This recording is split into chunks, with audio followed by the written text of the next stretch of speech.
sa saindong pagtukaw. Uya ako sa hampangan, magdangog kita magtirigsikan. Marhay na manggi sa gabos na yaon digdig, bago dapat kamo nagdalan, nakagagan na nin pamanggihan. Ika,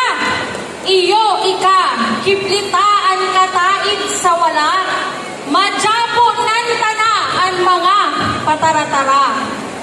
Tigsig ko ining sa tuyang banwaan, hagay, iyoan orihinal na ngaran. Si Sayman na makasabatan sa dalan, kadaklan kapag arakian. Tigsig ko man ining babayi, tinapok ngani da ini. Ngaran kan banwaan kung sa iyang isi, ragay, iyo ang nasabi. Tigsig ko man mga personahe na mamayo sa banwaan, aldaw man o banggi. Sa pangingenot kang sa tuyang alkalde, pusog na banwaan, ugwa kita ini. Madya magrabas naman kita, manlay-lain na lugar tigsikunta.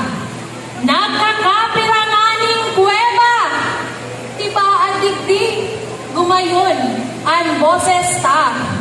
Mga tugang urupakanta, ang samuyang mga parakanta. Aber purbaranta na, practice nindang sarong simana. Tigsig ko man magagayon na busay, mahihiling sa mga bulod kan ragay, sa pagtugad asin pagluksot ng ungang agrangay, tipsong sa tubig, magaya-gaya, asin hayahay. Sa kuya man natitigsikon, duwang suanoy na poon, binuwang ko na pudon, simbolo nin puso na pundasyon. Tigsig ko man ining sadip na isla, sa tahaw kan barangay, na buenas na swerte ba. Ini nilugnan daang, kan para bulong magayon na daraga. Tigsig ko man